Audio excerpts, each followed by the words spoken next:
Assalamualaikum warahmatullahi wabarakatuh.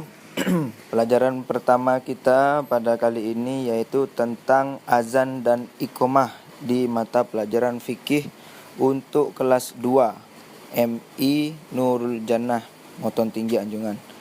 Oke.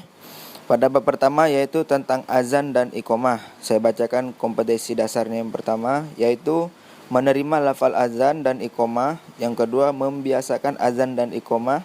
Yang ketiga, memahami tentang azan. Yang keempat, mempraktikkan azan dan iqamah. Dan yang kedua, saya akan membacakan tujuan pembelajaran kita kali ini yaitu yang pertama, melafalkan bacaan azan dan iqamah dengan benar. Yang kedua, mengartikan bacaan azan dan iqamah. Yang ketiga, melafalkan jawaban bacaan azan dan iqamah. Yang keempat, melafalkan doa setelah azan. Yang kelima, mempraktikkan azan dan iqamah. Dan yang terakhir yaitu yang keenam, melaksanakan azan dan iqamah.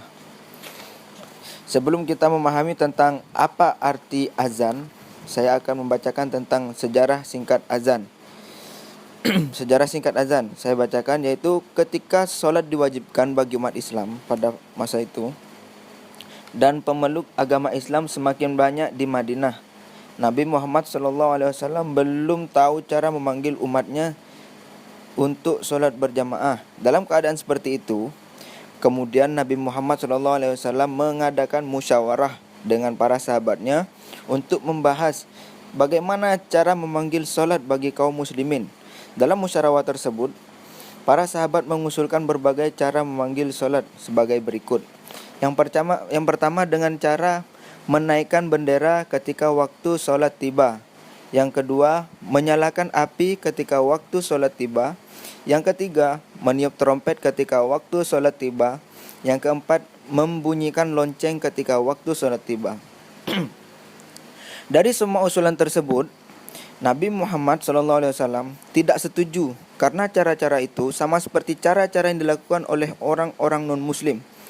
Kemudian sahabat Umar bin Khattab radhiyallahu an berpendapat agar mengangkat seorang bertugas naik di atas tempat yang lebih tinggi dan mengucapkan dengan suara keras, "As-salatu jamaah."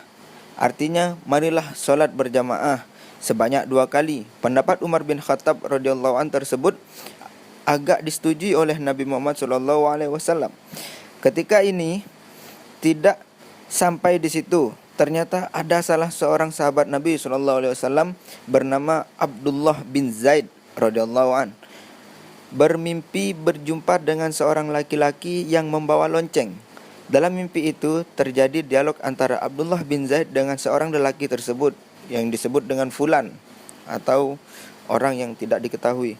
Abdullah bin Zaid berkata, "Hai Fulan," dalam mimpinya, "apa yang kamu bawa?" Jadi si Fulan menjawab, "Lonceng." Abdullah bin Zaid bertanya lagi, "Kalau begitu loncengnya saya beli." Fulan menjawab, "Untuk apa lonceng ini?" Abdullah bin Zaid berkata, "Akan saya pergunakan untuk memanggil salat." Si Fulan itu terus menjawab, "Aku mempunyai cara yang lebih baik untuk memanggil salat." Abdullah bin Zaid lalu bertanya lagi, "Kalau begitu, ajari saya memanggil salat yang baik itu."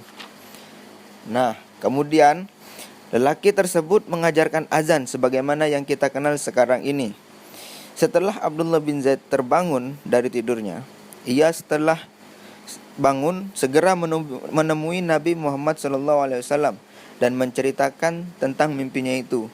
Nabi SAW menjawab bahwa mimpi itu benar adanya dan lelaki dalam mimpi itu adalah malaikat. Selanjutnya, Nabi Muhammad SAW menyuruh Abdullah bin Zaid mengajarkan kalimat azan kepada Bilal bin Rabah karena mempunyai suara yang bagus. Kalian tahu bagaimana bentuk muka atau raut wajah Bilal bin Rabah? Nanti saya akan berikan. Pada saat salat tiba, Bilal bin Rabah mengumandangkan suara azan. Suara tersebut terdengar oleh Umar bin Khattab dan terkejut. Ternyata apa yang dikumandangkan oleh Bilal bin Rabah itu sama seperti dengan apa yang beliau dengar di dalam mimpinya. Rupanya Umar bin Khattab radhiyallahu anhu telah bermimpi mendengar suara azan tersebut. Itulah sejarah singkat tentang azan yang kita kenal sekarang ini. Nah, selanjutnya saya akan memberitahu kalian apa itu arti dan hikmah dari azan. Azan artinya adalah pemberitahuan, ajakan atau panggilan. Azan dimaksudkan untuk mengajak orang Islam supaya solat. Sebelum orang mengerjakan solat fardu, baik sendirian maupun berjamaah, disunahkan azan terlebih dahulu. Azan hendaknya dikumandangkan dengan suara keras, bisa dibantu dengan penguat suara atau yang disebut dengan kita di sini speaker, toa dan sebagainya macamnya. Sebab azan yang keras sehingga dapat terdengar dari jarak jauh mengandung hikmah, yaitu hikmahnya adalah yang pertama, pertanda sudah masuk waktu solat wajib, solat duhur, asar, maghrib, isya maupun subuh. Yang kedua atau yang B, orang yang jauh dapat mendengar suara azan sehingga mereka teringat untuk mengerjakan solat. Yang C, bagi mereka yang sedang puasa, baik puasa wajib maupun sunnah, jika sudah mendengar suara azan maghrib, cepat-cepat berbuka puasa.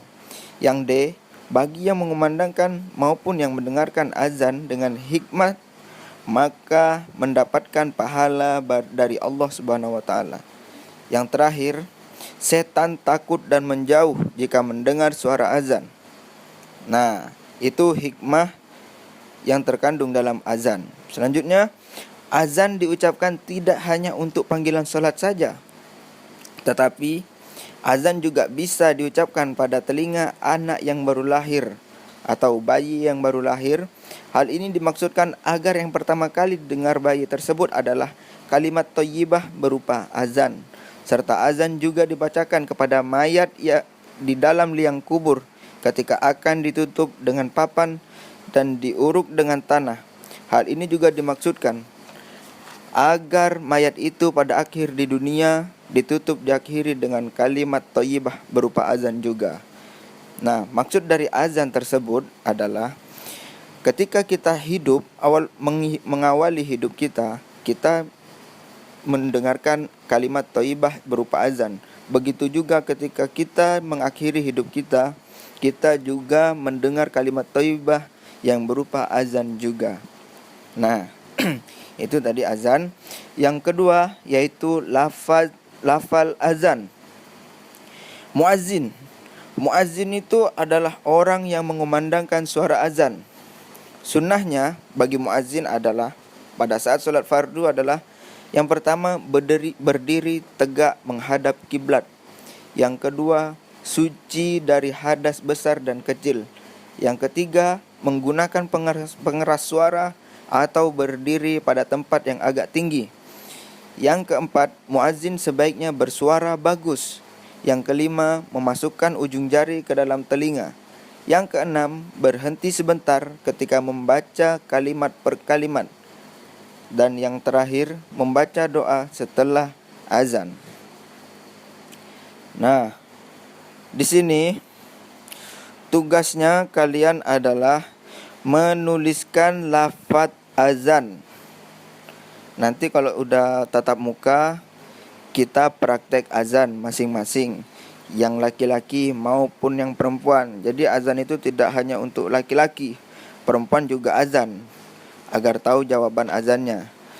Nah, bagaimana jawaban azannya? Kita lanjutkan yang ketiga, yaitu apabila kita mendengar azan, hendaknya kita menjawabnya. Caranya gimana? Dengan menirukan seperti apa yang diucapkan oleh muazzin dengan suara lirih, dengan suara kecil. Suara lirih itu suara kecil, suara dalam hati juga tidak apa-apa. Kecuali apabila orang yang azan mengucapkan hayya 'alas shalah dan hayya 'alal falah, maka kita hendaknya menjawab atau mengucapkan la haula wala quwwata illa billahil aliyil azim. Apa artinya? Artinya ialah tidak ada daya dan kekuatan kecuali dengan pertolongan Allah yang maha tinggi lagi maha agung. Pada azan subuh, sesudah mengucapkan hayya 'alal falah 2 kali, perlu ditambahkan ucapkan as-sholatu khairum minan naum 2 kali. Artinya solat itu lebih baik daripada tidur. Nah, Di sini kalian mendengarkan bacaan as-salatu khairum minan naum pada azan salat subuh, kalian harus menjawab dengan bacaan sadaqata wa bararta wa ana ala zalika minasyahidin. Artinya, engkau benar dan engkau berbuat baik, dan terhadap yang demikian itu saya termasuk orang-orang yang menjadi saksi. Nah, itulah jawaban-jawaban azan tersebut. Lalu setelah azan kalian harus membaca doa. Nah, sekarang kita masuk yang keempat, yaitu doa sesudah azan. Selesai azan, orang yang mengucapkan azan dan yang mendengarkan azan disunahkan membaca doa sebagai berikut. Nah, bacaannya gimana? Yaitu Allahumma rabba hadhid da'watit tammah wassalatil qa'imah ati Muhammadan wasilatan wal fadilah wab'ashu maqaman mahmudan allazi wa'attah innaka la tukhliful mi'ad. Artinya, wahai Tuhan kami, Tuhan yang mempunyai panggilan yang sempurna ini dan memiliki salat yang akan dilakukan, berilah Nabi Muhammad SAW derajat yang tinggi dan pangkat yang mulia, dan berilah dia kedudukan yang terpuji yang engkau telah janjikan kepadanya. Sesungguhnya engkau tidak menyalahi janji.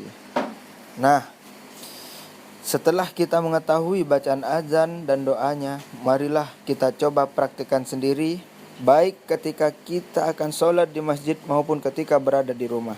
Melakukan azan ketika akan sholat fardu hukumnya sunnah muakkad. Apa itu sunnah muakkad? Sunnah yang dilakukan atau sunnah yang diutamakan. Apabila kita melakukan doa itu akan mendapatkan pahala yang besar dari Allah Subhanahu wa taala. Nah, pada pelajaran kali ini kita telah memahami azan serta lafaz azan serta doa setelah azan. Nah, mungkin pada pelajaran kali ini cukup sampai di sini. Assalamualaikum warahmatullahi wabarakatuh.